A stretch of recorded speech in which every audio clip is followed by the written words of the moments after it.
Quero finalizar a ministração da semana passada para começar de hoje, tá? Então, a segunda coisa que Ezequias fez, além da confiança, ou seja, além da confiança, a Bíblia diz que Ezequias também ele estabeleceu prioridades. Diga comigo, prioridade. E além da prioridade, ele fez uma faxina, assim como Neemias. Domingo nós pregamos sobre Neemias, que tomou a salinha de Tobias e fez ali uma verdadeira faxina. Então a gente vai aprender hoje sobre prioridade e sobre faxina. Essa faxina aqui é uma limpeza espiritual. É restauração da espiritualidade do povo. É isso que nós estamos vivendo e é isso que eu oro todos os dias para que a nossa igreja venha viver. Uma vida espiritual restaurada. Que a gente venha colocar as coisas em ordem. Na verdade, a nossa vida ela é tomada por uma desordem, porque nós vivemos por aquilo que nós enxergamos.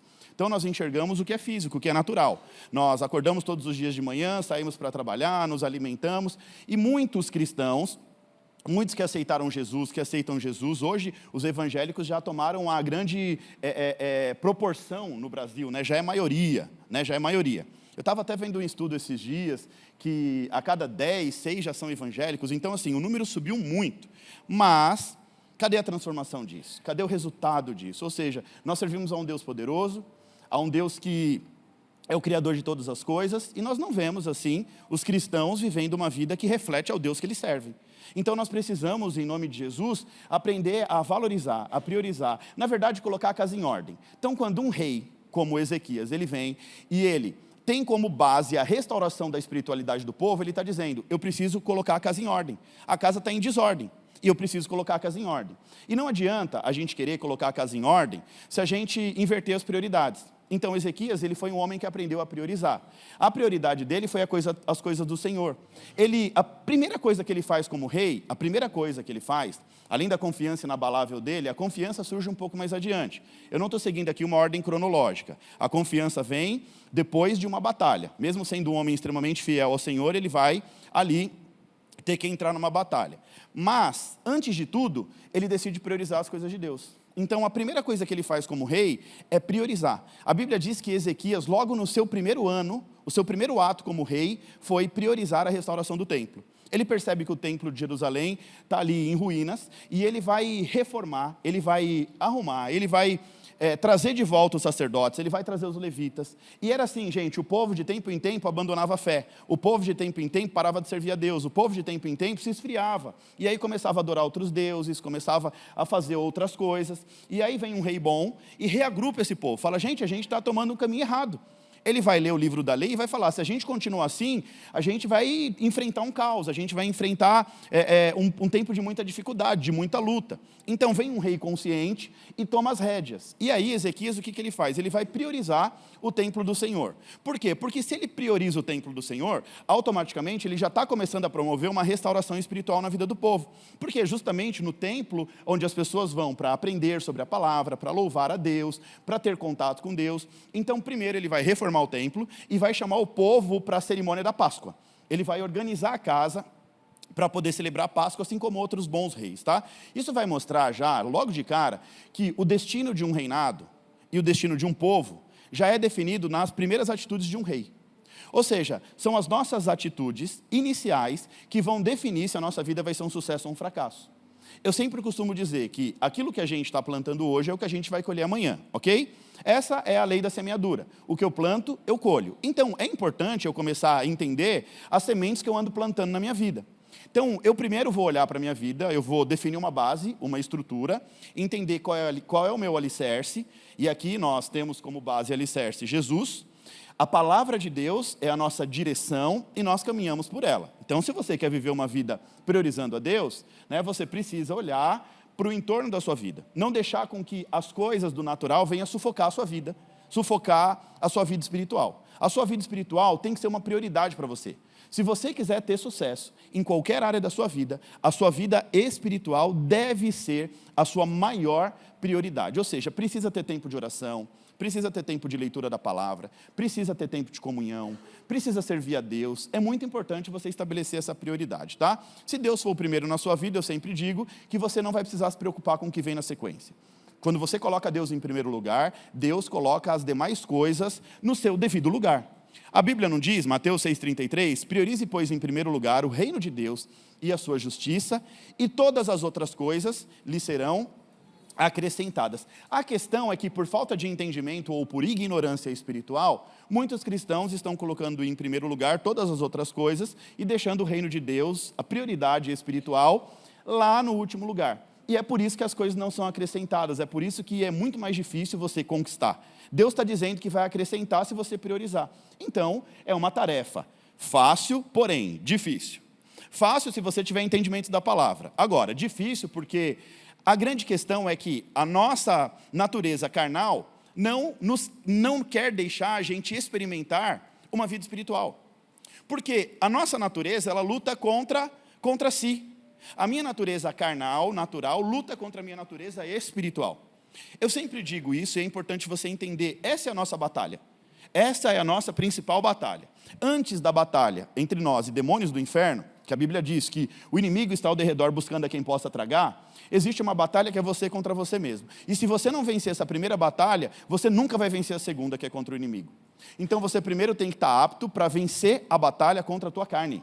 É olhar para o teu espírito, entender que você carrega um espírito que direciona a sua vida, e a partir desse espírito, você começar a trilhar, né, o seu caminho de sucesso aqui na terra. Então, é literalmente deixar a vontade da carne lá embaixo e estabelecer a vontade de Deus para a sua vida, nutrir uma vida no espírito. Para você experimentar a vontade de Deus, você vai precisar nutrir a sua vida no espírito, ok? E nutrir uma vida no espírito não é fácil. Porque a gente já tem essa nossa batalha contra a carne, gritando contra o nosso espírito o tempo inteiro. Se propõe a orar de madrugada, você vai ver como você vai ficar mais sonolento. A hora que você falar, eu vou acordar para orar, você vai ver que o sono vai te consumir de uma maneira, você vai falar assim, Deus, amanhã eu começo. E aí você fica nessa vida, amanhã eu começo, e você nunca começa. Ou seja, a sua natureza carnal lutando contra a tua vida espiritual. E aí você precisa falar, não, ok, eu vou botar a casa em ordem aqui. Esse rei priorizou, ele botou a casa em ordem. Tudo vai começar, gente, presta atenção. O cenário, na época de Ezequias, era um cenário de caos, era guerra, era luta. Era reino dividido, 2 reinos, irmãos lutando contra irmãos. Era nação exilada, era um povo destruído, era um momento extremamente conturbado. Era guerra, era crise política, era crise social, era secularização de uma cultura. Ou seja, a cultura cristã estava virando uma cultura secular. Ou seja, a lei de Deus estava ficando em segundo plano. Agora, a Bíblia diz que começa desse jeito, mas como termina? Diga, em festa. Termina em festa, por quê? Porque esse rei, ele decidiu priorizar aquilo que era importante. Ou seja, tudo que começa em caos, em guerra, em luta, em dificuldade, se você priorizar Deus, colocar Deus em primeiro lugar, a tendência é isso terminar em adoração, em festa, em celebração. Então, quem prioriza o reino de Deus, aquilo que começa ruim, termina em festa. Quando você começa a olhar para a tua vida e estabelecer prioridade com Deus, você começa a colocar a casa em ordem. Olha o que diz Salmo 33:12. Feliz da nação. Aqui a gente pode substituir por casa, por família, por igreja, cujo Deus é o Senhor. Feliz da casa, cujo Deus é o Senhor. Da família, cujo Deus é o Senhor. Ou seja, aqui está o segredo de um povo, aqui está o segredo de uma nação, o segredo de uma família, de uma igreja. Colocar Deus em primeiro lugar. Deus precisa ser o centro das nossas atenções. Então Ezequias, ele estabelece prioridade. Se você colocar a sua vida espiritual como prioridade, você vai experimentar os frutos daquilo que a sua vida espiritual pode proporcionar. Mas para você experimentar isso tem que ser uma prioridade na sua vida. Colocar como prioridade, abdicar, deixar de lado as demais coisas para viver uma vida com Deus. Outra coisa que Ezequias fez aqui, extraordinário, que marca a vida dele. Então, além de confiança, repete comigo, confiança, prioridade. Agora ele vai fazer uma faxina, uma restauração. Ou seja, ele vai abrir o templo, ele vai restaurar o templo, vai restaurar o culto, vai promover uma grande restauração. Ezequias, ele vai tirar tudo que não prestava de dentro do templo, tudo, vai jogar tudo fora. Ele vai colocar tudo para fora. Tudo que comprometia o futuro de uma nação. Sabe, trazer consciência. Tem coisas nas nossas vidas que a gente faz, mesmo de maneira inconsciente, que compromete o nosso futuro. E quando você começa a tomar consciência de que tem coisas que você está fazendo que está comprometendo o seu futuro, você precisa lançar isso fora da tua vida. Por exemplo, preguiça. Compromete o teu próprio futuro, não é o meu. Uma pessoa que não quer sair para trabalhar. Hoje nós estávamos discutindo, as pessoas não querem mais trabalhar, gente. Tenta contratar uma pessoa para você ver a agonia. Eu converso com alguns empresários, é assim, pastor, eu preciso de um monte para trabalhar, mas o povo não quer trabalhar. O povo não quer, simplesmente não quer trabalhar. Diz que agora tem até uma doença psicossomática que corrobora para o povo que não quer trabalhar. Que diz que baixa uma ansiedade, um negócio e tal, é porque não quer trabalhar. Preguiça. E a Bíblia nos ensina. Salomão diz, vai ter com a formiguinha, ó preguiçoso. Porque a formiguinha trabalha para comer. Até a formiga nos ensina o movimento do trabalho. Salomão, ele diz que o preguiçoso, ele inventa para não trabalhar, que tem um leão faminto na rua querendo devorar quem passar pela rua.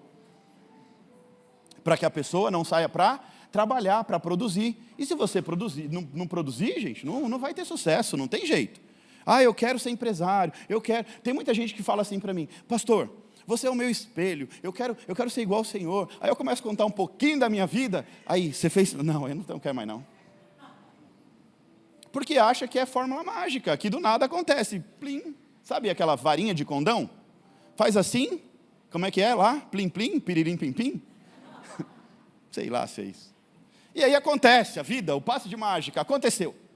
A pessoa dorme pobre e amanhece rica. Não é assim, gente.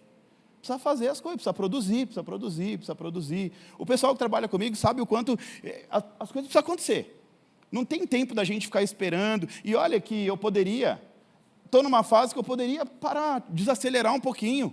Mas não, eu sei o que eu estou construindo, para quem eu estou trabalhando, aonde eu quero chegar, o que Deus me prometeu. Você acha que eu vou parar?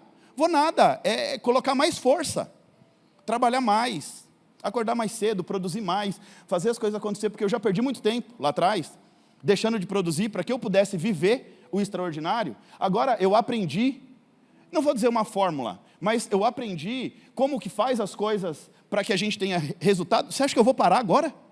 Agora é que é hora de trabalhar mais, e fazer mais. Então, nós precisamos, em nome de Jesus, aprender a tomar consciência daquilo que está atrapalhando a nossa vida. Às vezes uma coisa tão básica, preguiça. A gente está falando de preguiça aqui, sei lá porque eu estou falando de preguiça. Vai que Deus está falando com alguém aí, eu tenho certeza que está. Aí a pessoa fica com aquela preguiça de querer fazer alguma coisa, mas quer ter o resultado. Não tem resultado se você não colocar a mão na massa, não sair, não se movimentar. Né? Você faz a sua parte e Deus faz a parte dele. Você quer um milagre? Faz a tua parte.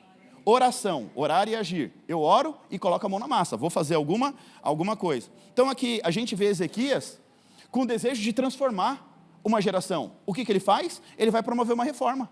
Ele vai entrar no templo e vai limpar o templo. Ele não fica lá de braço cruzado falando, Deus, bem podia ser igual à época de Salomão, à época de Davi. Ué, você quer? Vai fazer alguma coisa. Vai limpar o templo lá, vai tirar as estátuas de lá, vai tirar a sujeira de lá, os escombros e vai chamar o povo para adorar. E foi o que ele fez. Olha o que o texto diz. Ele chamou os levitas e todos eles se purificaram, depois de acordo com o rei, obedecendo às ordens de Deus, havia mandado, foram purificar o templo. Aí os sacerdotes também entraram no templo, tiraram de lá tudo o que era impuro, levaram para fora, e dali os levitas levaram para fora da cidade, até o vale de Cedron, começaram a purificação no primeiro dia do primeiro mês. Você vê, prioridade, tudo dele é rápido, é no primeiro dia do primeiro mês, os primeiros atos, ele faz as coisas com agilidade, para colher o fruto. Eu sei que tem gente que está começando o ano agora. Está em junho já, né? Tem gente, se duvidar, está começando o ano agora. Ou seja, o meu ano começou no dia 1º de janeiro. Já acelerei, já fiz tanta coisa esse ano, que se acabasse agora, acho que eu já fiz para o ano inteiro. Então, gente, é fazer a coisa acontecer. O que Ezequias está ensinando? Fazer a coisa acontecer. Aí o texto diz, começaram a purificação no templo no primeiro dia do primeiro mês. No dia 8, já havia chegado até a sala da entrada do templo. Ou seja, a obra já tinha andado muito. Trabalharam mais 8 dias e no dia 16 terminaram tudo. Ou seja, em 16 dias eles fazem a obra por completo. Eles vão tirar do templo tudo que é impuro. Lição para a gente. 1 Coríntios 6,19 diz que nós somos a habitação do Espírito Santo. Agora eu vou te dizer uma coisa. O Espírito Santo não habita no meio de sujeira. Espírito Santo, habita em mim, Espírito Santo, me dá experiência. A Bíblia diz que nós somos a habitação do Espírito Santo, mas o Espírito Santo não habita onde há sujeira. Se tem sujeira, se tem pecado, não convide o Espírito Santo para entrar. Primeiro você limpa a casa. Vou pedir para você repetir isso não, porque isso é forte assim. Aí o vizinho pode não gostar, né? Mas eu vou falar então para você. Aonde há sujeira, o Espírito Santo não entra. Se você quer o Espírito Santo agindo na sua vida, primeiro você faz uma bela limpeza na sua casa, que é o templo do Espírito. Amém ou não amém? Amém. Posso ouvir um amém ou não, gente? Amém. Ezequias, ele podia fazer todo um teatro. O teatro da religião. Podia fazer uma graça. Podia pegar ali, fazer uma restauração para inglês ver. Mas ele decide fazer tudo diferente. Ele vai adiar a festa da Páscoa. Ou seja, peraí, não tem como celebrar a Páscoa agora. A Páscoa é no primeiro mês? Não. Vamos limpar primeiro, purificar e depois a gente celebra. Então, primeiro a gente restaura a vida espiritual do povo e depois a gente celebra. Porque não adianta celebrar, a gente não canta aqui, que a gente não pode cantar canção vazia, que não vale a pena só se emocionar. Mas a igreja acaba, infelizmente, permitindo que seja um lugar de emocionados. As pessoas vêm, elas cantam uma canção, aí toca no coração, aí elas choram, mas saem da igreja e é a mesma coisa depois. Não tem mudança. Ezequias ele diz o seguinte, não, vamos primeiro limpar tudo, vamos purificar, vamos trazer consciência do que é uma vida no Espírito, aí depois a gente celebra sabendo o que a gente está fazendo. Então a gente só vai celebrar a hora que a gente tiver a consciência do que a gente está fazendo. A gente só vai invocar o nome do Senhor a hora que a gente estiver digno de receber a presença dEle no nosso meio. Porque ao longo da Bíblia, a gente percebe, Moisés era o ponto de contato entre Deus e o povo. Aí o povo fala, Moisés, por que só você falar com Deus? Queremos falar com Deus. Aí Moisés intercede, aí Deus fala, tá bom, manda o povo se purificar. O povo sobe a montanha. Deus começa a falar. O povo começa a ficar louco. Porque a voz de Deus era um som suave para o ouvido de Moisés. Mas para o povo era barulho de trovão, raio e relâmpago. Aí o povo, não Moisés, pode você mesmo falar com Deus? Dá o recado para a gente, está tudo bem. Você está entendendo isso em nome de Jesus? Então, primeiro tem que se purificar, primeiro tem que limpar a casa, e aí depois celebrar da maneira correta. Então, primeiro se faz uma faxina espiritual, ele vai pegar, purificar os sacerdotes, os levitas, depois ele vai celebrar. A intenção de Ezequias aqui era fazer uma celebração digna daquilo que Deus merecia. Não era fazer por fazer. Vamos celebrar a Páscoa no dia tal do mês tal, do jeito que está. Está todo mundo errado. Os levitas estão tudo em pecado, o sacerdote não quer mais nada com nada. Vamos juntar tudo aqui e vamos celebrar. Celebrar o quê? Vamos purificar o ambiente primeiro, vamos limpar a casa, vamos trazer consciência de pecado, aí a gente vai celebrar. Eu quero servir a Deus. Eu quero servir a Deus. Eu quero dançar no altar, eu quero pregar, eu quero tocar no altar. Mas você não sabe o peso espiritual que você traz para a sua vida subindo aqui em pecado. Primeiro purifica a casa, o templo do Espírito, depois faz o que tem que ser feito. Isso é você servir dignamente. Isso é você entregar a sua vida a Deus com pureza de coração. Então primeiro você purifica, depois você começa. Está entendendo isso em nome de Jesus? Aqui não era para ser uma celebração qualquer. Ele falou, não vou fazer uma celebração qualquer. Não vou fazer uma celebração que vai ser ali para agradar o coração do povo. Não, eu vou marcar um novo tempo na vida desse povo. Ezequias colocou na cabeça dele, eu vou promover restauração espiritual na vida do povo. Então o negócio vai ser diferente. E olha só, gente. Deus ele só restaurou a sorte do povo porque ele encontrou verdade. Fala para a pessoa que está do seu lado, quando Deus encontrar verdade em você, Ele restaura a sua sorte. Eu preciso falar essas coisas. Se Deus encontrar verdade no seu coração, Ele começa a restaurar a sua sorte. Sabe qual é a verdade? Nós somos pecadores, falhos, seres humanos.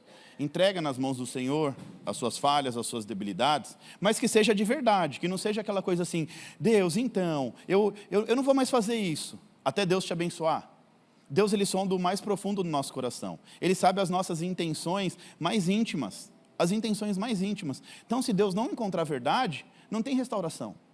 Se Deus não encontra verdade, não tem. Deus ele não vai derramar uma unção sobre a sua vida. João 4:23 diz que está chegando a hora em que os verdadeiros adoradores vão adorar ao Pai em espírito e em verdade. E o texto diz assim, e são esses adoradores que Deus procura. Sabe o que esse texto está dizendo, gente? Que Deus está procurando verdadeiros adoradores. E se está procurando é porque não está fácil de achar. Está procurando os verdadeiros porque está uma luta encontrar meia dúzia no meio de 500 ou de 1000. Pessoas que se entregam verdadeiramente, independente, né? A gente canta, te louvarei, não importam as circunstâncias. Será que isso é uma verdade que a gente canta? Será que é uma verdade mesmo? Será que... Porque a gente tem uma falsa ideia, uma falsa concepção de que a vida com Deus vai ser uma vida mar de rosas. só bênção, só alegria. Grandes homens de Deus, homens fiéis e tementes ao Senhor, como o próximo que eu vou falar com você agora sobre Josafá daqui a pouco, ele teve que enfrentar uma batalha mesmo sendo leal e fiel ao Senhor. E quando a dificuldade bate na porta? E quando a luta vem? Quem é que está imune de luta aqui? Quem é que está imune de dificuldade? Quem é que está imune das batalhas da vida? Se você estiver imune da doença, me fala, porque eu quero aprender qual é o segredo. E a gente precisa entender que tem coisas que vão acontecer na minha e na sua vida que a gente não gostaria de viver, mas que a gente vai ter que viver adorando a Deus como se tudo estivesse bem. Isso não é hipocrisia. Se eu adoro a Deus por tudo que Ele é e por tudo que Ele faz, seja bom ou ruim, eu vou continuar adorando a Deus. Então não adianta viver uma vida, uma expectativa, uma falsa promessa de que tudo vai estar bem o tempo inteiro na minha e na sua vida. Não, não vai estar. Eu sei que não era isso que você queria ouvir hoje, né? Pastor Vitor, você vai viajar, prega uma palavra assim, mas não, sou eu, gente, é o que Deus me dá. Mais cedo ou mais tarde a gente passa por uma luta, por uma dificuldade. Agora, sabe o que é interessante? Tenha crédito no céu. O próprio rei Josafá tem uma história na Bíblia que narra o encontro de 3 reis, inclusive Jorão, o filho de Acabe e Jezabel. Tem um encontro de 3 reis que vão ir numa guerra contra Moabe. E eles chamam o profeta Elias. O profeta Elias olha para o filho de Acabe e diz assim: o que eu tenho com você? Por que mandou me chamar? Vai procurar os seus deuses. Só que ele vê Josafá. Ele diz: mas por respeito a Josafá, o que você me pediu eu vou fazer, eu vou orar. Porque Josafá tinha crédito com Deus. Josafá tinha crédito com o homem de Deus. E aí quando um homem de Deus tem crédito no céu, muda situações. Então assim, é importante a gente começar a gerar crédito no céu, oração, né, prioridade espiritual, porque uma hora a gente pode precisar desse crédito. E aí a gente não vai ficar clamando por algo que a gente nem semeou uma única semente. Não semeia uma semente ao longo da vida, mas depois quer colher algo que você nunca semeou. Porque a dificuldade vai vir. A luta vem. E aí, o que você tem semeado para esse tempo? Como é que está a sua vida espiritual? Pergunta para o crente do seu lado, como é que está a sua vida espiritual, crente? O povo, na hora que eu prego assim, eles até falam mais baixinho, né? Como é que está a sua vida espiritual? Agora fala assim para a pessoa do seu lado: Deus está trazendo consciência para a sua vida, hein? Você está no caminho certo, hein? Continua assim, em nome de Jesus. Então, é tempo de fazer essa faxina que Ezequias fez. Tirar de dentro de você tudo aquilo que não presta, para que você possa verdadeiramente viver e sentir a presença de Deus, ser a habitação do Espírito Santo. Então, com Ezequias, a gente aprende sobre confiança, diga confiança, prioridade e faxina. Mais uma vez, confiança, prioridade e faxina. Então são essas 3 principais marcas do reinado de Ezequias. Amém? Então a primeira parte da ministração nós finalizamos agora. Confiança, prioridade e faxina. Pronto, agora o que você vai fazer? Coloque isso em prática a partir de amanhã na sua vida. A hora que, pastor, como é que eu coloco a confiança em prática? Na hora que a tua realidade começa a confrontar a tua fé. Na hora que a tua realidade começa a confrontar a promessa de Deus para a sua vida. Na hora que você chegar na tua casa e talvez tenha uma conta lá amanhã para pagar e você não tem o dinheiro. Aí é a hora que você tem que confiar. Trabalhar e confiar. Na hora que está, né, com uma situação de doença, aí eu confio, eu sei que o Senhor está comigo e Ele tem o melhor para mim. Então, você coloca a confiança em prática na hora que a tua realidade começa a te confrontar. Aí você coloca a confiança em prática. Prioridade é decisão. Prioridade, você precisa tomar essa decisão. Eu decido priorizar minha vida com Deus. Então, eu vou estabelecer regras na minha vida. Para de andar numa vida desregrada. Vive uma vida de qualquer maneira. Eu vou estabelecer regra, eu vou tirar um tempinho do meu dia, que seja 10 minutos, 15 minutos. Eu vou assistir uma evolução diária, eu vou ler um capítulo da Bíblia. Eu vou tirar 10 minutos que seja de oração. Começa assim, tá? Ninguém está pedindo para você ficar orando 2 horas, porque eu sei que você não vai conseguir. Começa com 5 minutos, com 10 minutos. Faça uma oração sincera, aprenda a orar, aprenda a falar com Deus. Nós fizemos uma série falando sobre oração, eu ensino os níveis da oração, a maneira como orar a Deus, como começar uma oração. Nunca começa uma oração só pedindo.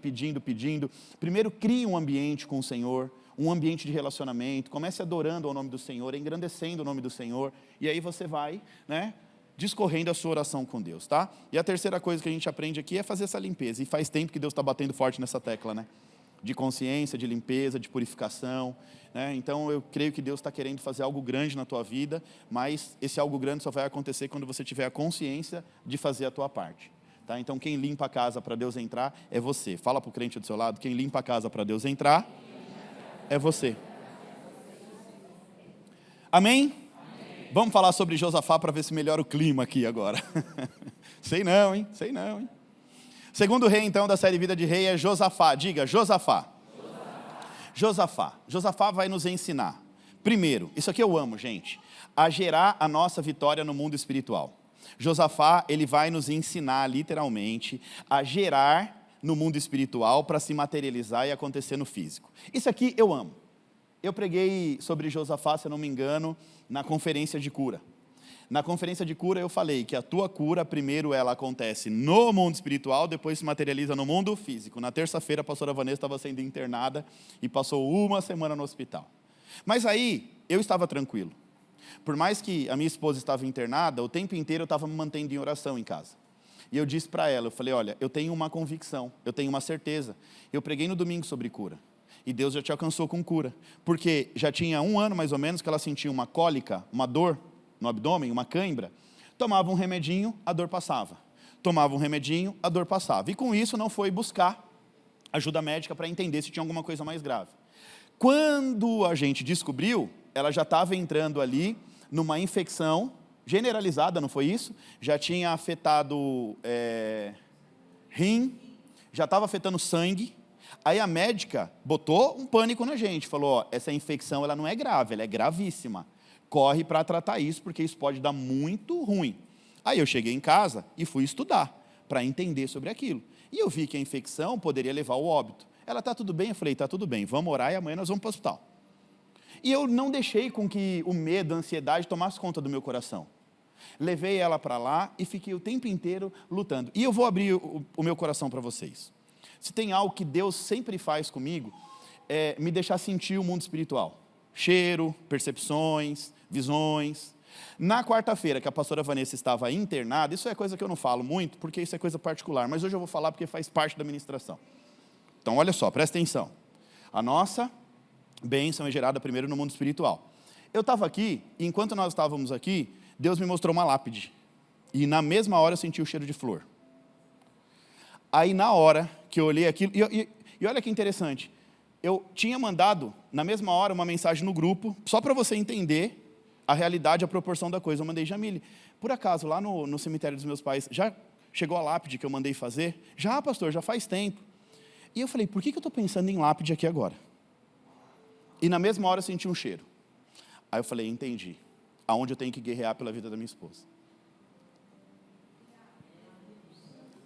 Aí todos os dias, como padrão, às 5 da manhã eu levanto, e eu fui orar e lutar e repreender o espírito da morte. Porque eu tive a sensibilidade. A mesma sensibilidade eu tive quando Salatiel faleceu. 3 dias antes dele falecer, Deus me mostrou em visão, eu fazendo um velório, no cemitério onde os meus pais estão sepultados, e eu via uma multidão da Evo lá, muita gente, como foi, e a pastora Lúcia e o pastor Severo chorando muito. Só que eu não entendi o que estava acontecendo. Domingo, eu chego na igreja, a primeira pessoa que eu vejo de frente, Salatiel. Me deu um abraço, eu brinquei com ele, falei que ele estava sumido, não estava, brinquei. Então, não, meu pastor e tal. Segunda para terça-feira, ele teve um mal súbito, foi para o hospital e não voltou mais. Então, você entende o nível da realidade do mundo espiritual? E eu amo a vida de Josafá porque ele vai nos ensinar a levar as nossas batalhas para o mundo espiritual. Então imagina se nessa hora de desespero, o que eu vou fazer? Essa hora de desespero, você não pode se desesperar, você tem que ir para o joelho, você tem que ir para a batalha. Aí você tem que se colocar ali na brecha, pela pessoa que está debilitada, pela pessoa que está internada, pela pessoa que está no hospital. Aí você vai se pôr na brecha pela pessoa. E foi o que eu, como marido, fui fazer. Fui lutar, fui repreender esse espírito. Eu falei, eu rejeito, eu repreendo esse espírito em nome de Jesus. Então, é assim que a gente luta. E a gente aprende com Josafá a levar a nossa batalha para onde? Para o ambiente do Espírito. Então, nós vamos aprender com Josafá como se portar diante da batalha da vida. Vamos entender isso na Bíblia, gente? Amém ou não? 2 Crônicas, capítulo 20. Depois disso o quê? Do que, gente? Diga, depois de tanta lealdade, de tanta fidelidade, depois de restaurar a espiritualidade do povo, depois de fazer a obra de Deus, depois de ser um homem de Deus, depois de fazer tanta coisa boa, começa uma batalha. Lembra? A tua fidelidade não te isenta das batalhas da vida? Então, depois disso, depois que Josafá fez uma grande reforma e fez coisas lindas e extraordinárias, agora eles vão enfrentar os amonitas, os moabitas, os meunitas, eles vão entrar em guerra. Então informaram Josafá: um exército enorme está vindo contra ti, do outro lado do Mar Morto, já está em Hazazon Tamar, isso é em Engedi. Alarmado, Josafá decidiu consultar ao Senhor. Alarmado, ele vai consultar a quem? Ao Senhor, e proclama um jejum no reino de Judá. Gente, olha isso, gente. Está vindo 3 inimigos, fortemente armados, descendo o vale para enfrentar Josafá. Josafá, o que um rei humanamente deveria fazer? Chamar o seu exército, gente, se prepara, cavalo, carro, guerra, escudo, flecha, espada, o inimigo está vindo, dá umas palavras de motivação, vamos lá, vamos matar esses caras, eles são 3 contra 1, mas se você matar 3, você mais 3, você mais 3, vamos lá. Não. Jejum. Primeira coisa, para tudo. Ele vai consultar o Senhor, ele vai orar ao Senhor, ele vai proclamar um jejum. Agora a gente precisa jejuar aqui, porque o negócio está pegado. Esse exército está vindo, ele proclama um jejum, reúne o povo, vindo de todas as cidades de Judá, para buscar o Senhor. O inimigo está vindo, o negócio está ficando estreito, ou a gente se reúne no mesmo espírito em oração para vencer esse inimigo, ou daqui a pouco a gente vai ser só história para contar. Só vão estar contando história da gente. Então, Josafá levantou-se na assembleia de Judá e de Jerusalém. Presta atenção nos detalhes. Ele pega o povo, convoca o povo para ir para o templo, ele se levanta no templo, na frente do pátio, e ora ao Senhor, na frente de todo mundo. Deus dos nossos antepassados, foi o Senhor que fez céu e terra, e tu governas sobre todos os reinos do mundo. Força e poder estão em tuas mãos e ninguém pode se opor a ti. Ele está dizendo o seguinte: o inimigo está vindo, mas quem é esse inimigo perto da tua grandeza? Ele não poderia fazer diferente? Deus, olha para nós aqui, Deus. Nós somos poucos, pequenos, fracos. Nós vamos ser facilmente derrotados pelo inimigo. O Senhor está deixando o inimigo vir. O que ele faz? Ele vai engrandecer o nome do Senhor. Ele fala: está vindo um exército poderoso, mas mais poder do que esse exército está nas tuas mãos. Em outras palavras, se o Senhor quiser, o Senhor derrota eles com um estalar de dedos. Ou seja, ele começa a orar, ele vai para o campo do Espírito. Ele não quer resolver as coisas com a força do braço. Primeiro ele vai resolver no ambiente do Espírito. Mas a Bíblia diz que era um homem justo, um homem reto, um homem que fez tudo para agradar ao Senhor. Sabe quando você decide viver uma vida que agrada ao Senhor, e você não faz nada errado porque você não quer desagradar a Deus? A Bíblia diz que Josafá é descrito como um homem piedoso, um homem dedicado aos propósitos da aliança que ele fez com Deus. Ele é dedicado, ele não abre mão de viver uma vida com Deus. Um homem que vai andar orientado pela palavra de Deus. Sabe o que é um homem orientado pela palavra de Deus? Um homem que não faz nada diferente do que a palavra de Deus direciona. Se a palavra diz, é esse caminho que você tem que andar, você fala, a minha carne está gritando para ir por esse, mas Deus está mandando ir por esse, é por esse que eu vou. Esse era Josafá. E como resultado de tudo isso, a Bíblia diz que ele vive um tempo de muita honra, de muita prosperidade e de muitas bênçãos. Quer honra, prosperidade e bênção em nome de Jesus? Vive uma vida dedicada à sua aliança com Deus. Você não fez uma aliança com Deus? Quem é casado aqui? Levanta a mão.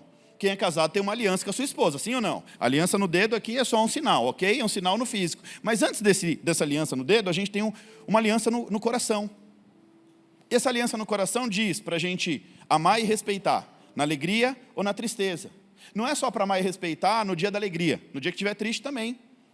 Na saúde ou na doença. Ou seja, Deus está dizendo, ame a tua mulher no dia que ela não estiver bem, no dia que você não estiver bem, o dia que ela estiver acamada. Porque amar quando está assim tudo bem é fácil, né? Mas honrar a aliança numa fase difícil. Você está entendendo isso em nome de Jesus? Então esse homem decidiu viver uma vida honrando a aliança dele com Deus. Senhor, eu tenho uma aliança contigo, eu sou o rei de uma nação. Eu preciso me portar como um rei, ajustar meu comportamento de um rei, instruir o povo e trazer esse povo de volta para ti. O povo estava se perdendo, gente. Ele poderia fazer um reinado para ele, continuar vivendo a vontade dele, agradando o coração do povo e inventando mais e mais objetos de idolatria. Não, ele para tudo e fala, vamos voltar aos caminhos do Senhor. Aí é um homem que anda orientado pela palavra, Um homem que anda orientado pela palavra, é simples, o destino, honra, prosperidade e bênção. Comece a viver uma vida orientada pela palavra. Você vai ser abençoado por Deus. Aí Josafá, a Bíblia diz que ele vai fortalecer o seu reinado, ele vai se estabelecer como um grande rei, ele vai montar cidades fortificadas. Josafá, ele segue nos caminhos do Senhor, ele não adora os ídolos de Baal, conforme os antepassados, mas ele adora a Deus de todo o coração, e por isso Deus estabelece o reino dele, e traz riqueza, poder e honra. Ele honrou a Deus, Deus honrou a vida dele. A história de Josafá vai começar lá em 2 Crônicas 17, narrando toda a fidelidade dele, dizendo que ele era um homem fiel, os grandes feitos de Josafá. Só que no capítulo 20 ele tem que enfrentar uma batalha. E essa batalha, aos olhos do natural, era invencível, gente. Não era uma batalha assim, eu vou lá e vou vencer com a força do braço. Não tinha como vencer. Ele já sabia, a derrota era iminente. Aí o texto diz, e depois disso, depois de fazer tudo isso de bom, Deus ainda permite que ele enfrente uma batalha. E olha só, o que a gente está vendo aqui? A minha fidelidade, a sua fidelidade não vai te isentar das dificuldades. Mas uma coisa eu tenho certeza, a nossa fidelidade vai nos dar a certeza da vitória. Se você se mantiver fiel ao Senhor, Deus te dá a vitória. Fala isso para a pessoa que está do seu lado, porque você é profeta de Deus. Se você se manter fiel ao Senhor, eu vou repetir. Repete, fala. Se você se manter fiel ao Senhor, uma certeza você pode ter. A vitória é certa. Se você for fiel, a oposição até se levanta, mas não prevalece. Fidelidade não é garantia de imunidade. Ok? Você tem que entender isso. Ser fiel não significa que os inimigos não vão mais se levantar contra a tua vida. Muito pelo contrário. Tenta se manter fiel para você ver o que vai se levantar de inimigo contra você. A nossa fidelidade, ela não vai nos poupar de guerra, mas ela vai nos dar a garantia de que a guerra vai passar e você vai prevalecer. A guerra passa e você continua fazendo a obra de Deus. A gente precisa, gente, fazer uma grande correção nas nossas expectativas. Corrigir a nossa expectativa. Sabe o que a gente imagina? Que se a gente for fiel, a gente não vai enfrentar batalha, a gente vai viver uma vida assim, linda e maravilhosa. A gente cria uma falsa expectativa. Acha que a nossa vida vai ser vida ursinho carinhosos. Vai ser aquela coisinha assim, né? Romântica. Vai ser quem vai para Paris vai entender o que é uma vida romântica ali. Pensa numa cidade bonita, numa cidade que você parece que você está num filme. É uma vida assim. Você acha que a vida é viajar para Paris todo dia, gente? Não é não. Não é assim não. Então a gente imagina, tem uma expectativa de vida, né? Que vai ser tudo um mar de... Mas não é assim não. Até Jesus no barco, os discípulos enfrentam tempestade. Pô, Jesus está aqui, não vai vir tempestade. Você vê como a vida é lá? A vida real é diferente do que a gente imagina? A igreja primitiva era perseguida, era a melhor igreja de todas, mas era também a mais perseguida de todas. Era a igreja que os irmãos não acumulavam riquezas. O que os irmãos faziam? Dividiam as suas riquezas e repartiam com todos. Por quê? Diga, por quê, pastor?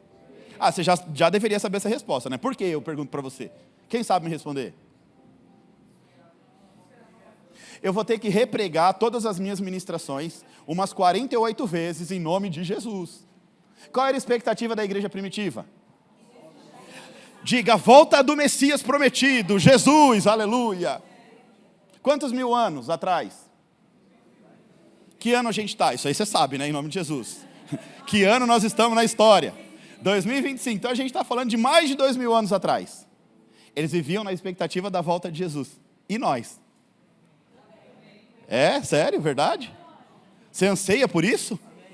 Por ver Jesus descendo? Por onde Jesus vai descer? Qual vai ser o primeiro lugar que Jesus vai descer na terra?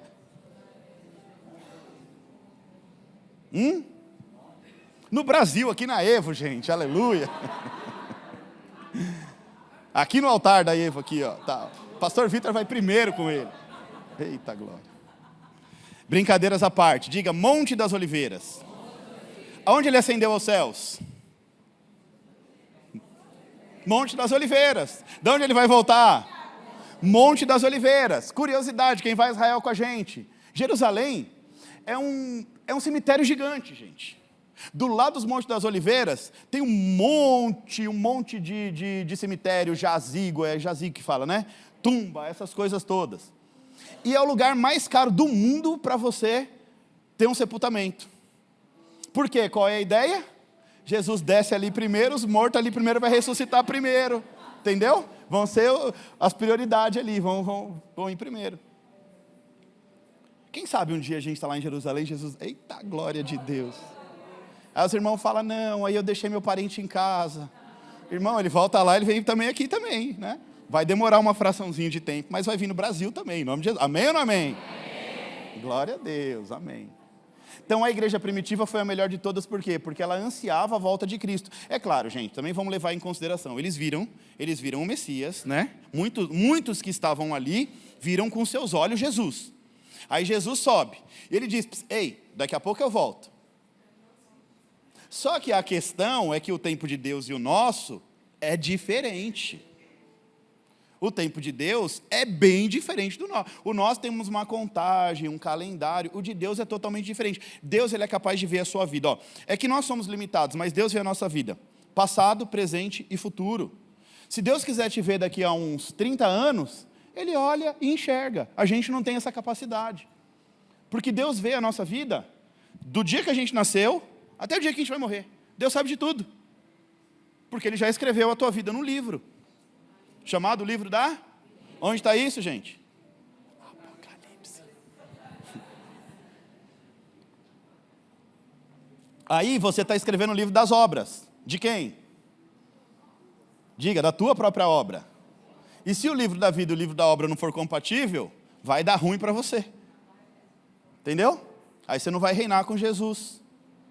Então, começa a escrever uma vida aí que seja compatível com aquilo que Deus tem para você, aquilo que Deus já depositou em você. O espírito está pronto, mas a carne é fraca.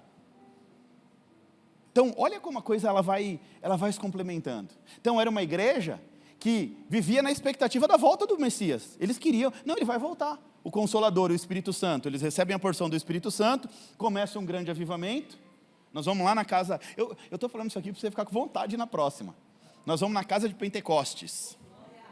Sabe onde aconteceu o Pentecostes? Você sabe ou não? O que foi o Pentecostes, gente? Diga, um grande avivamento espiritual, onde o Espírito Santo desceu e repartiu línguas estranhas ali no meio do povo. Aí o povo achou que estava todo mundo bêbado, mas estava todo mundo cheio do Espírito Santo. Nós vamos nessa casa. E pasmem, é uma casinha menor do que essa parte do templo nosso aqui. Ó. Só que estava lotado dentro e fora. Era a época de festa em Jerusalém. E aí o negócio estava cheio, o Espírito Santo desceu. E o povo, o que esses doidos estão fazendo? Por isso que nós, crentes, somos chamados de doido. E está tudo bem, porque a gente anda na contramão do mundo, entendeu? O povo está esperando uma coisa, a gente está indo em outra, já está voltando já. A igreja primitiva, fiel, perseguida. Então, por isso, gente, é tempo de corrigir a sua expectativa e parar de ficar pensando que você vai estar imune às batalhas. Você tem que estar preparado para as batalhas. Josafá, leal, fiel, propulsor de uma grande reforma espiritual, um homem que baniu a idolatria, e esse grande homem também enfrentou as suas batalhas. Vira para a pessoa que está do seu lado e fala, está reclamando do quê? Vocês gostam, né, gente, disso, né? Agora vira para a pessoa que está do seu lado e fala assim, deixa eu te lembrar uma coisa. Você não está nessa vida de passeio não, viu? Você, na verdade, está no meio de um grande campo de batalha. Entende isso em nome de Jesus? Aí continua pregando. Agora é você que vai pregar para essa pessoa. E nesse grande campo de batalha, se você não aprender a se posicionar corretamente, as coisas não vão acontecer na sua vida não, crente. Está na hora de corrigir sua expectativa. Acorda, meu filho, minha filha, em nome de Jesus. É assim, uai. É assim.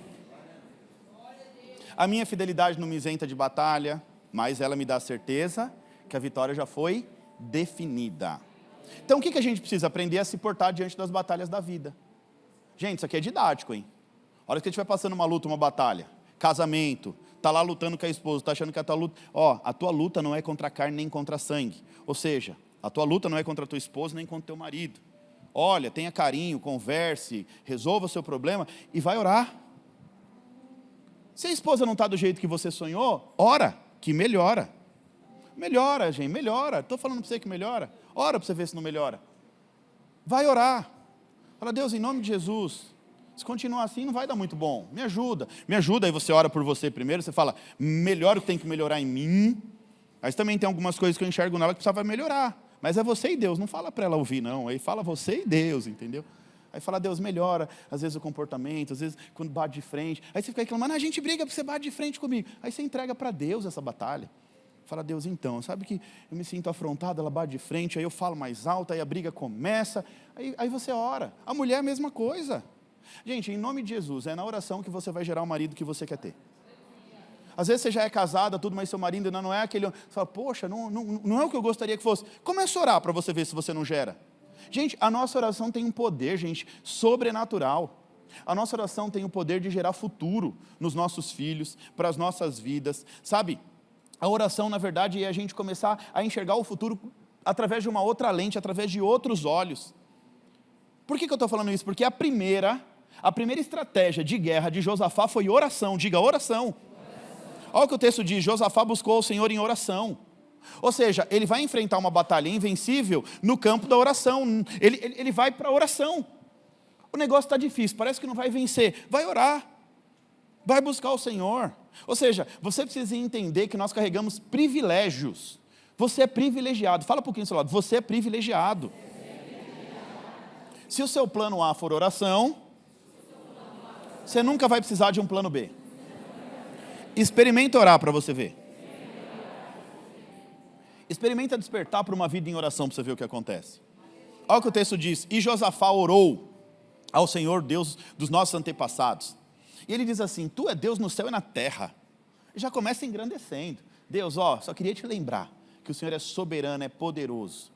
Está vindo um exército aí que contra o Senhor não pode. Contra mim, Deus, eu sou ser humano. Eu até tenho um exército aqui, talvez eu aguente ali um tempo de batalha com eles, mas com o Senhor ele não é nada. Tu governa sobre todos os reinos do mundo, ou seja, esse reino aí é seu. Força e poder estão em tuas mãos, ninguém pode se opor a ti. Ou seja, primeiro, ele ora exaltando a Deus antes de apresentar o seu problema. Como é que é a sua oração? Não precisa me falar não. Problema. E quando vem, acho que Deus fica assim, olhando para você, quando vai vir a parte que você vai falar uma palavra boa. Porque normalmente é assim, Deus, não aguento mais esse marido, Deus, não aguento mais essa mulher, Deus, não aguento mais essa vida, esse bando de boleto para pagar, Deus, eu não aguento mais. Fala aí, o que mais você não aguenta, vai. Fala alguma coisa comigo, não tem nada, tá tudo bem, né? Então tá bom, que vida boa para você. Deus, eu não aguento mais, Deus, eu não aguento mais, Deus, eu não aguento mais. Muda a estratégia, fala para a pessoa, muda a estratégia. Começa primeiro engrandecendo ao Senhor.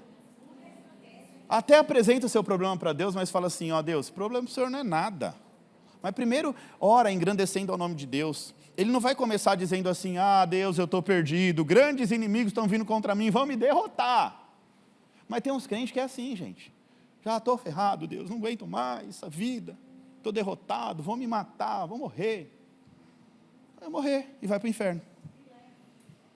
Entendeu? Se você se matar, o que acontece? Me leva, Senhor. Tem uns que pedem para Deus me levar. Aí Deus fala, já está escrito o seu dia, viu? Na hora que chegar o seu dia, você não vai querer, né? Você vai falar, ai Deus, deixa eu ficar mais um pouquinho. Então a gente precisa, gente, em nome de Jesus, entender, ir lá para o campo da oração. Em vez de ser, ele não começa reclamando da vida, ele diz assim, o Senhor governa, o Senhor é poderoso. Aí no verso 9 ele diz, se alguma de... Aí, gente, ele é inteligente, diga inteligente. Você é inteligente, crente? Diga sim, em nome de Jesus. Isso. Se alguma a tua palavra diz, se alguma desgraça nos atingir, seja o castigo da espada, da peste, da fome, nós nos colocaremos diante da tua presença no templo, pois o templo leva o teu nome, clamaremos a ti em nossa angústia, e tu nos ouvirás e nos salvará. Ele está tocando no ponto mais fraco de Deus.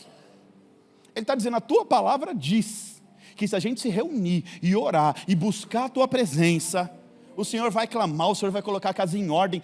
Ele está orando a palavra de Deus.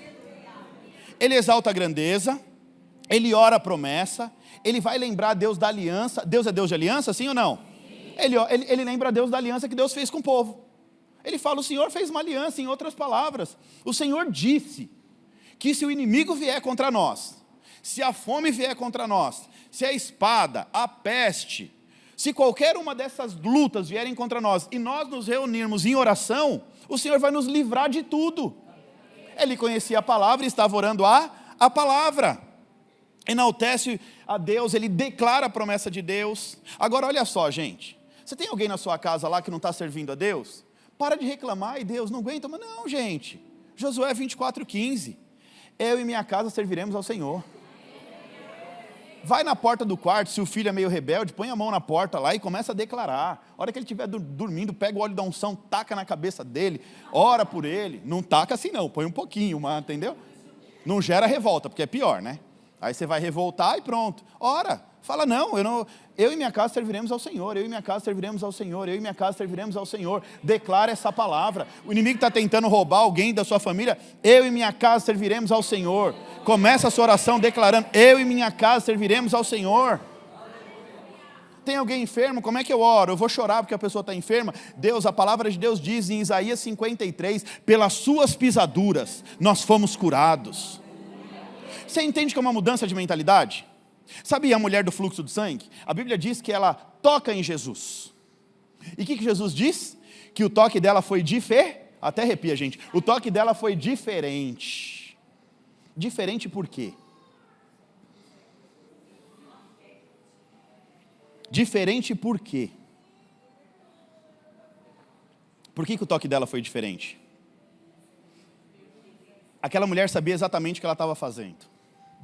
Enquanto a multidão... Eita, Jesus. Enquanto a multidão tratava Jesus como um curandeiro, aquela mulher enxergava o Messias prometido.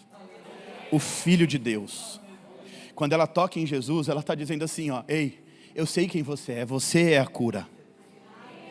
Há anos eu estou vivendo uma vida enferma, mas eu sei quem você é. Em outras palavras, ela tocou em Jesus sabendo quem ele era. Mas para muitos, Jesus era apenas um curandeiro, um mestre, que tinha o poder de curar as pessoas. Não enxergavam a divindade de Jesus, enxergavam apenas Jesus como alguém especial. Aquela mulher enxerga Jesus como o Filho de Deus, o Messias prometido. Ela toca em Jesus, e Jesus percebe que aquela mulher já conhecia quem ele era, já sabia o que ele carregava na essência dele. Aí Jesus diz, a tua fé te curou, ou seja, você sabe quem eu sou, por isso você me tocou de uma maneira diferente. Quando a gente sabe quem Jesus é, a gente toca nele de uma maneira diferente. A gente não fica esperando que Jesus venha resolver um probleminha. Quando a gente sabe quem Jesus é, a gente bota a nossa confiança nele de uma maneira diferente. Agora, o nosso pouco conhecimento sobre Jesus é o que não nos deixa experimentar os verdadeiros milagres de Jesus. A multidão viveu migalhas, experimentaram alguns milagres, mas quem viveu literalmente o verdadeiro milagre foram aqueles que abriram os seus ouvidos para conhecer a Jesus, para entender sobre o reino de Deus, aqueles que entendiam a divindade. Por que sobre Pedro foi colocado primado? Sabe o que é primado? As primeiras coisas. Foi colocado a liderança.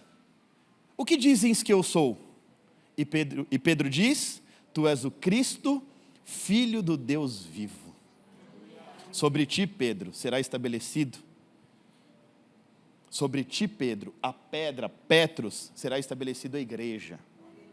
Ou seja, quando ele tem a revelação de quem Jesus é, Jesus dá a ele um propósito. Jesus entrega a ele algo que não entregou para nenhum outro. Você está entendendo isso em nome de Jesus? Enquanto os outros ficavam olhando, mestre, tu és o Cristo, Filho do Deus vivo. Revelação no Espírito. Tem alguém oprimido lá na tua casa? Na mente? Na alma? João 8,36. Se Jesus nos libertar, verdadeiramente seremos livres. Jesus entra na minha casa, liberta essa alma cativa. Tua casa está debaixo de confusão, briga. Mateus 4. Dá uma ordem no mundo espiritual. Tempestade, aquieta-te. Ordem, mundo espiritual. Está vivendo uma tempestade, ou permitida por Deus, ou causada por você mesmo, dá uma ordem de comando. Ora a palavra, declara a palavra na tua casa, é o que esse grande homem de Deus nos ensina, Josafá, nos ensina a levar a nossa batalha para o campo do Espírito. Gente, isso aqui é poder de Deus para a sua vida. A hora que você entender isso aqui, as coisas começam a acontecer, a mudar na sua vida para sempre. As suas batalhas que você fica lutando, achando que é a sua mulher, o seu patrão, o seu vizinho que é o seu inimigo, leva para o campo da oração em nome de Jesus. Tem gente te perseguindo, entrega em oração, não vai brigar não, vai para a oração, vai para a batalha da oração. Olha o que diz 2 Crônicas 12, ó nosso Deus, não irá tu julgá-los?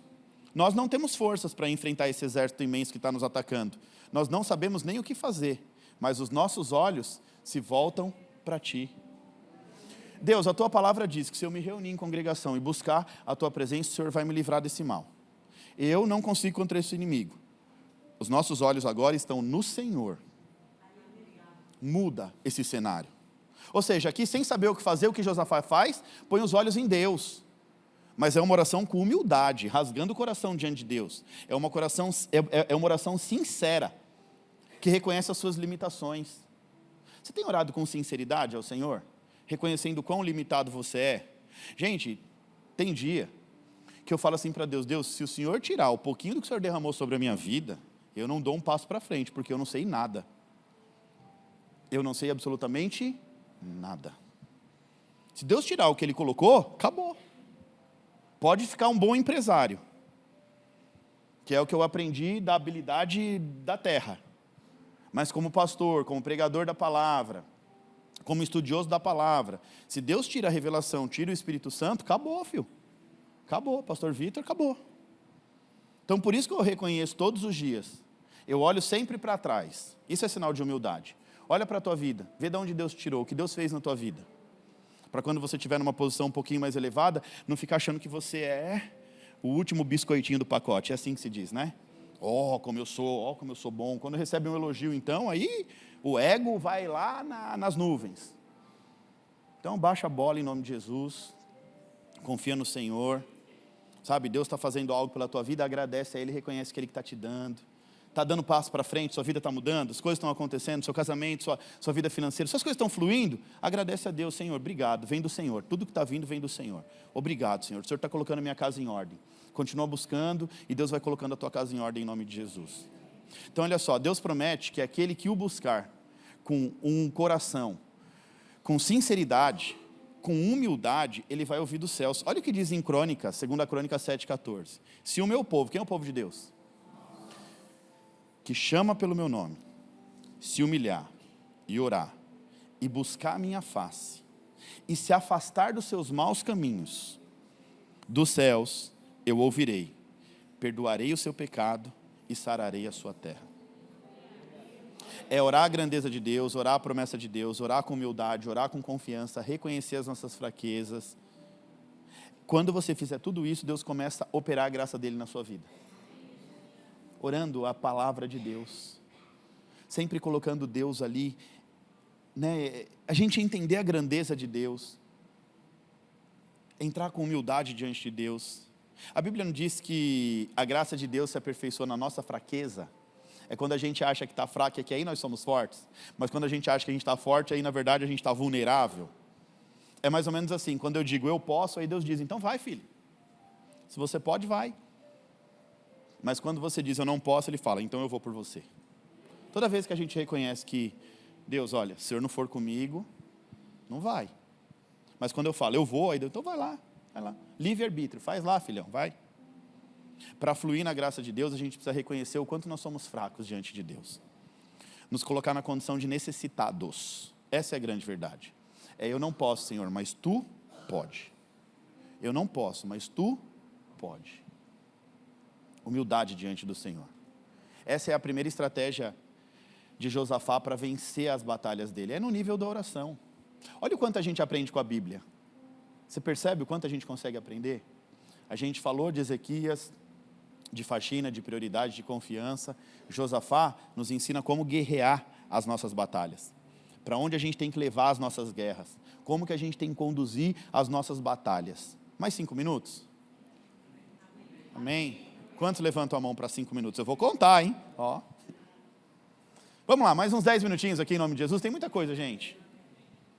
Segura um pouquinho, guarda esse sono aí. Amanhã você vai acordar mais feliz do que acordou hoje. Se acordou feliz hoje, amanhã você acorda o dobro. Se acordou triste, amanhã você vai acordar feliz, dobrado também. Amém ou não? Então a primeira estratégia é oração. Diga oração. Oração. Fala para a pessoa que está do seu lado. Quando você começar a orar, o Espírito de Deus entra em ação por você. 2 Crônicas 20:13, todos os homens de Judá com suas mulheres e filhos, até as crianças de colo, estavam ali diante do Senhor em oração. Então o Espírito do Senhor, todo mundo estava em oração, o que aconteceu? O Espírito do Senhor veio sobre Jaziel, filho de Zacarias, neto de Benaia, bisneto de Jeiel e trineto de Matanias, levita e descendente de Asaf, no meio da assembleia. E disse, o Espírito de Deus tomou um homem, e disse o seguinte, escutem todos que vivem em Judá e em Jerusalém, o rei Josafá, assim diz o Senhor, não tenha medo nem fiquem desanimados por causa desse exército, pois a batalha não é de vocês, a partir de agora a batalha é de Deus. O que acontece aqui, gente? Eles começam a orar, o Espírito de Deus entra em ação. Quando você começa a orar, o Espírito de Deus começa a agir pela tua casa, pela tua vida, pela tua família. Deus, ele começa a lutar a sua guerra. Ou seja, quando você transfere a sua batalha para o nível do céu, o que esse moço está nos ensinando? A transferir nossa batalha para um nível superior. Sair da mesmice do natural. Pega aí o escudo, a espada. Gente, isso aqui é didático. Chega todo dia, a mesma batalha você enfrenta na tua casa. Até quando você vai ser imaturo para ficar lutando a mesma batalha o tempo inteiro? Até quando você vai ser essa criança mimada na fé para lutar essa mesma batalha para sempre? Sobe de nível, meu filho, minha filha. Em nome de Jesus, sobe de nível. Está na hora de crescer. Está na hora de espiritualmente estar mais preparado. Poxa, essa batalha não se desenrola. Todo dia, luta lá com a mulher, pede perdão, vai trabalhar triste, chateado, volta brigado, faz as pazes, briga de novo, é aquela vida que não tem fim. Essa batalha não acaba, não? Quando vai mudar esse cenário? Isso serve para todas as áreas. Então tem hora que você precisa entender, sai desse nível raso da terra, sobe de nível, vai para o nível do Espírito, se incomoda, aí estão falando mal de mim, deixa falar, vai viver a sua vida com Jesus. Deixa fazer o que faz você a sua parte. Deixa os outros para lá, gente. Em nome de Jesus. Olha só, orar é convidar o Espírito Santo para agir ao seu favor. Quando você está orando, o que você está dizendo? Espírito Santo, vem. Entra aqui. Eu não sei resolver esse negócio, não. Seja humilde, eu não sei resolver, resolve por mim. Segunda estratégia, bem rapidinho. Primeiro, orar é convidar o Espírito Santo para quê, gente? Agir ao meu favor, lutar a minha batalha. Segunda, profetizar. Diga, profetizar. Quando você profetiza, você está desenhando a sua vitória. Anota isso em nome de Jesus. Quando você profetiza, você está desenhando a sua vitória. Profetizar, na verdade, é o mesmo que você desenhar a sua vitória. Aprenda a profetizar em nome de Jesus. É sério que eu estou falando, não estou brincando com você não, viu? Aprenda a profetizar em nome de Jesus. Profetizar é ver a sua vitória antes dela acontecer. Começa a profetizar em nome de Jesus. Ora, profetiza. Profetizar, gente, quando Josafá ele ora a palavra, ele ora na certeza da vitória. E na certeza da vitória ele está profetizando, ele está desenhando a vitória. Ou seja, olha só, quando a gente fala em profetizar, a gente lembra de quem, gente? Ezequiel, diga Ezequiel. O profeta que tinha por ofício, o profeta tem qual ofício? Profetizar, mas ele acho que tinha esquecido de profetizar, porque Deus dá ele uma visão. Um vale de ossos secos, que é compatível com a realidade espiritual de Israel. Um vale de ossos secos. Deus estava provocando o profeta, levando ele a ter uma visão espiritual, mostrando a realidade física. Aí Deus leva o profeta lá e fala, e aí, o que a gente faz? Aí ele, não sei, só tu sabe. Te chamei por profeta, meu filho. O que um profeta faz? Eu acho que um profeta, ele esqueceu o que um profeta fazia. Talvez estava enferrujado, sei lá, esqueceu. Estava envolvido em tanto marasmo espiritual, estava todo mundo tão frio, que ele até devia fazer suas orações, até devia ter uma vida, mas ele esqueceu de profetizar. Quando ele responde, eu não sei, Deus estava provocando o profeta, para que o profeta fizesse aquilo que ele foi chamado para fazer. Profeta profetiza, levita canta, não, quer dizer, levita não é só cantar, né? Os levitas que cuidavam do templo, os levitas que cuidavam do louvor, então uma tribo que cuidava do templo do Senhor, ok? Então, cada um no seu devido lugar. O profeta não sabia mais o que era profetizar. Não profetizava mais, aí Deus fala, filho, tem um vale de ossos secos aí, eu te trago numa visão, olha Deus sendo didático. O povo está vivendo uma frieza espiritual, o povo está igualzinho esses ossos secos, mortos aí, ressequidos, há muitos anos sem entrar na minha presença, tu é profeta nessa nação e tu não abre a boca? Tu não profetiza? tu não traz vida, não faz nada para mudar a vida dessa nação perdida. Você é um homem de Deus, faz alguma coisa, reage, meu filho, vai, fala para o irmão que está ao seu lado, reage aí, em nome de Jesus. Deus te chamou, faz alguma coisa. Ou você está passeando na terra? Essa vida de passear na terra é tão sem graça, gente. Bom é cumprir um propósito. Não quer seguir o meu conselho? Quem sou eu, né? Segue o de Salomão, pelo menos, então. Que ele descobre que no final da vida dele, uma vida sem propósito é como correr atrás do vento. O Salomão, que você, pelo menos o Salomão você respeita, né? O homem mais sábio, mais inteligente, mais rico de todos os tempos. Ele descobre que a vida sem um propósito, conectado ao teu espírito, é só uma vida que vai acabar, que vai passar, que você acha que usufruiu e no final das contas você vai viver com um vazio que nunca vai preencher com nada. É assim ou não é, gente? Porque a mulher que é solteira, ela quer casar. Aí quando casa, preenche o vazio do casamento. A mulher que não tem um filho, quer ter um filho. Quando tem um filho, preenche o vazio de ter um filho. Mas aí você vai ver que sempre vai ficando um vazio. Ah, é que eu queria ter dinheiro, aí tem dinheiro, aí preenche mais um vazio. Mas no final tem um vazio maior que precisa ser preenchido, que não preenche com dinheiro, que não preenche com relacionamento, que só preenche com a presença de Deus. Se você preenche primeiro esse grande vazio, Deus ele faz tudo. A diferença ele faz na sua vida. Aí Deus fala para o profeta, profetiza. Profetiza, filho, deixa eu lembrar que tu é profeta. Aí ele diz, conforme a palavra de Deus eu profetizei. E aí enquanto eu profetizava, eu via barulho de ossos se juntando com outros ossos. Ele começou a profetizar. Qual é o teu vale de ossos secos? Não é para me responder. Qual é o teu vale de ossos secos? Qual é a área da tua vida que está sem vida? Profetiza. Profetiza. Profetiza a vida. Ah, seu marido, sua esposa, está frio na fé, profetiza, profetiza. É seu filho, profetiza. Sua área financeira não vai, profetiza. Deus, em nome de Jesus, eu profetizo vida na minha vida financeira. Deus, eu tenho te servido, eu profetizo vida, Senhor, sobre o meu marido, sobre a minha família, sobre os meus filhos, sobre a minha casa. Às vezes o vale de ossos secos é você mesmo. Faz sentido ou não? Às vezes os ossos secos é você, sua vida vazia, sua vida fria. Profetiza sobre você, fala, Deus, eu profetizo sobre a minha vida, a partir de hoje, um avivamento espiritual, eu profetizo, Deus, uma vida no altar, uma vida em santidade, profetiza, às vezes o vale é seu, é você mesmo que está no vale, às vezes Deus te leva para mostrar o seu reflexo lá no vale, e aí não adianta também profetizar para os outros, se a sua vida é um verdadeiro vale, né? Então começa consertando primeiro a sua casa.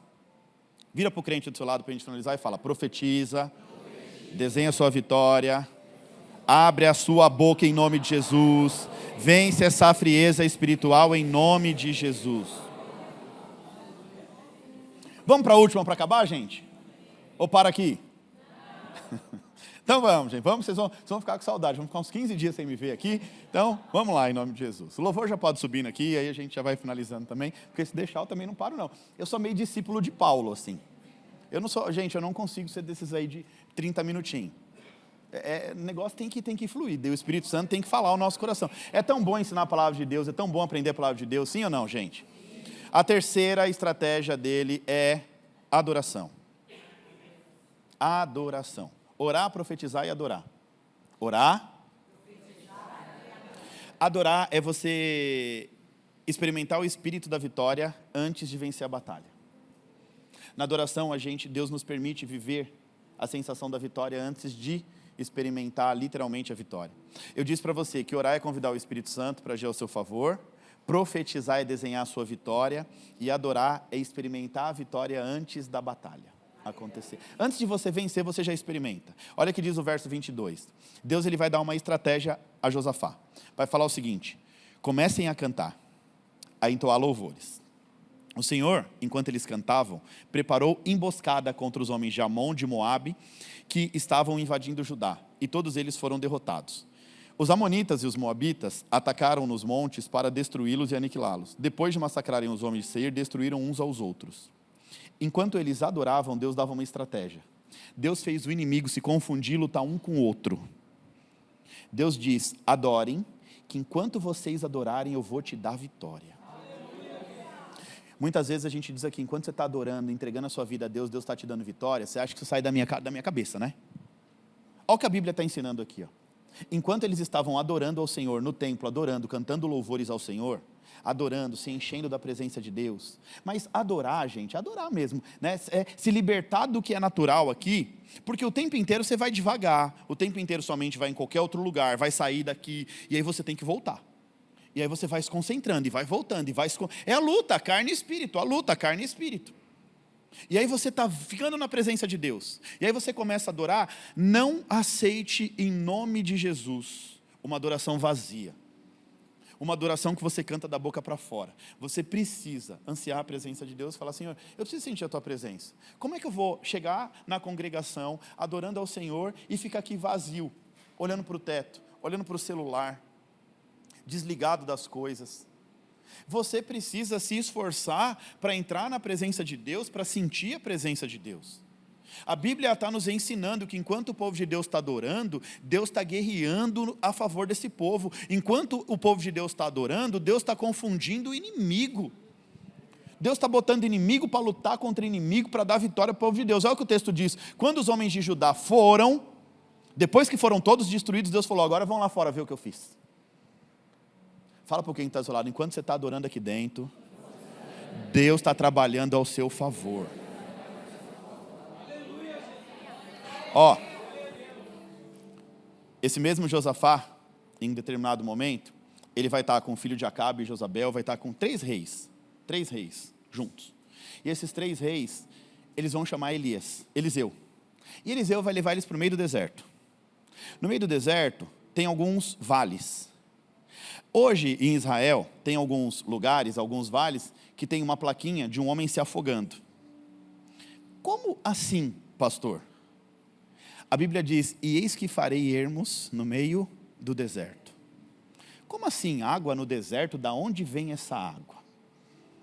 Olha o quanto Deus nos ensina.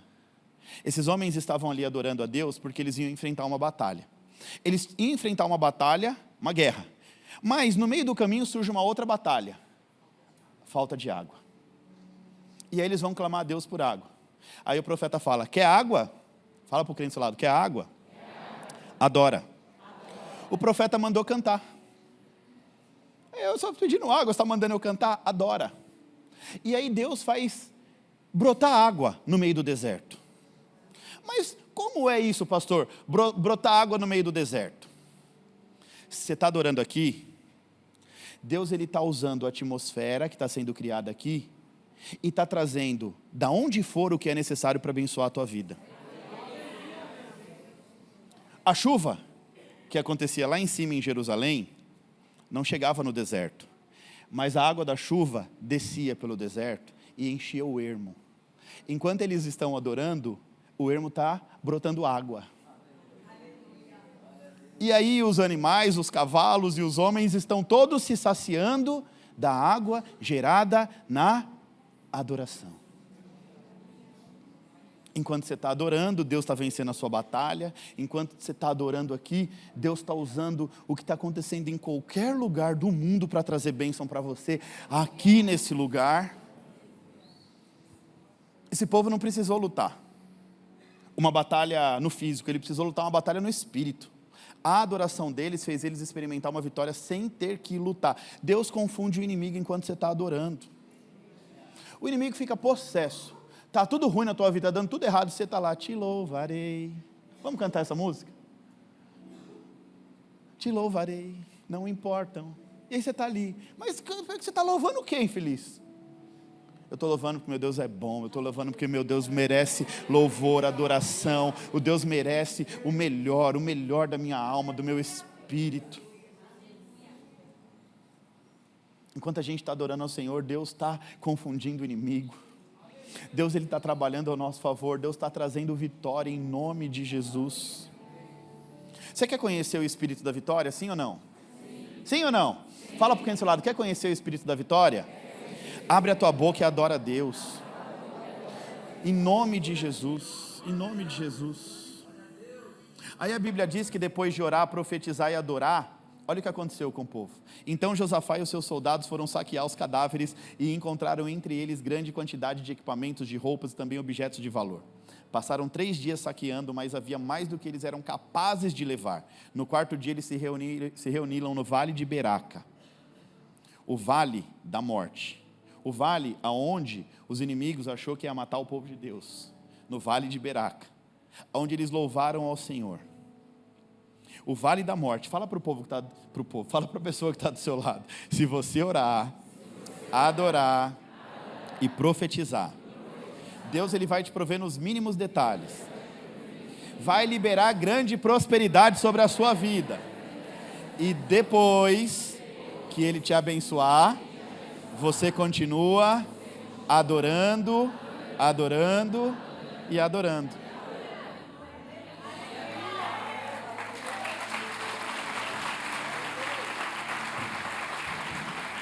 Tinha tudo para ser morte e vergonha, mas acabou em vitória.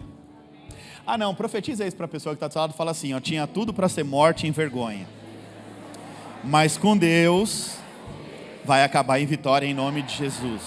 O que era para ser morte, vergonha e dor, vai se tornar bênção na sua vida em nome de Jesus. Se você orar, profetizar e adorar de todo o seu coração, Deus vai transformar essa vergonha, essa morte e essa dor em bênção e em prosperidade. Sabe qual foi o grande detalhe aqui, gente? O vale de Beraca, que era para ser conhecido como Vale da Morte, foi conhecido como Vale da Bênção. Foi conhecido como o vale onde eles experimentaram a vitória. Ali era o lugar da morte. Deus deu vitória. Vamos orar em nome de Jesus? Fecha os teus olhos onde você está. Vamos orar comigo. Repete assim comigo em nome de Jesus. Senhor meu Deus, hoje eu me coloco diante de Ti, como o rei Josafá, reconhecendo que não confio em minhas próprias forças, mas eu confio na Tua presença. Eu declaro que Tu é Deus, que governa sobre todos os reinos da terra.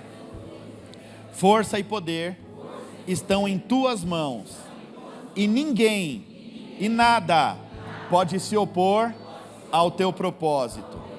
Mesmo que o inimigo se levante, mesmo que a batalha pareça impossível, eu escolho confiar no Senhor.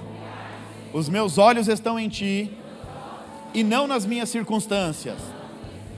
Eu coloco cada batalha diante do Teu altar e declaro: essa batalha não é minha.